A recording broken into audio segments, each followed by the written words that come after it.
Before we start, go ahead and hit that red subscription button so that you never miss out on any of our videos. Hey guys, what's up? And welcome back to Success. The Bat Phone.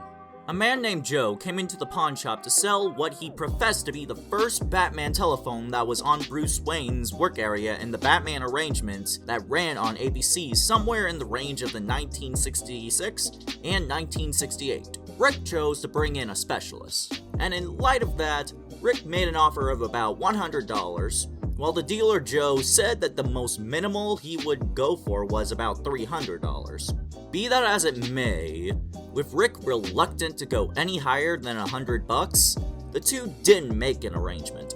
The Ivory Tusk.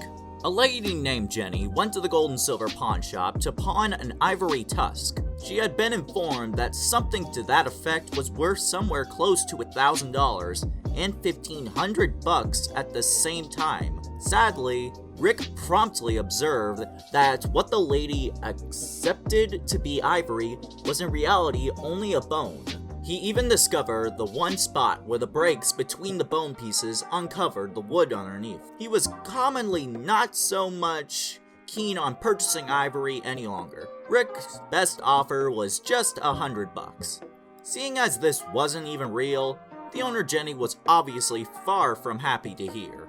The Titanic half-dollar coin. Anything associated with Titanic is famous, which is the reason Frederick accepted the 1906 half-dollar that had a place with the Titanic casualty John Gill, was worth in excess of $100,000. In light of the way that a $1 note that fell off of an overcomer of the Titanic had sold for $125,000, Rick's Master David affirmed that authorities truly line up for that sort of thing, yet he brought up that this coin had cruised in 2011 for about $3,850, and afterwards again in 2014 for around $21,000, and that a coin like this would truly need to contact its definitive crowd where you can legitimize charging subsequently more than that.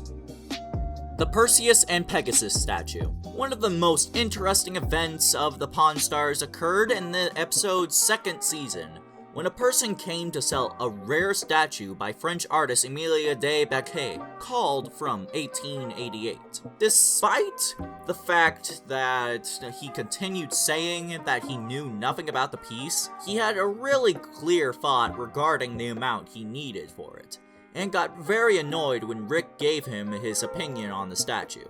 Rick began investigating the statue, practically grinning. He lifted his hand and shook his head before his dad stepped in and conveyed his part, clarifying that they never purchase stuff when they don't know about it. The person in the end left the shop with the statue, saying that it was Rick's misfortune. The Caesar coin. In the episode Rick and the Emperor, a client offered the pawn store a certified silver coin from the hour of Julius Caesar, struck inside 30 days preceding Caesar's death. Rick was clearly intrigued by the multi-year-old coin with Caesar's face on it. However, since he didn't generally know whether the vendor's asking cost was practical, he chose to call his coin master. The merchant at last offered $3,500, while Rick was reluctant to go higher with $1,000, which resulted in a no deal. The love letter. Hollywood memorabilia is entirely well known, so Kevin was persuaded that he ought to have the option to get around $50,000 for a manually written love letter from Judy Garland to Frank Sinatra. In spite of the fact that the letter didn't have any appraised content, he could even tell that the two had a close connection going on, regardless of Garland being hitched at that point. While Steve Grad affirmed the letter's realness, he said Garland's worth had been held low because of the huge measure of stuff you can discover associated with her. Not getting anywhere close to the asked amount, Kevin chose to leave. The proof coin.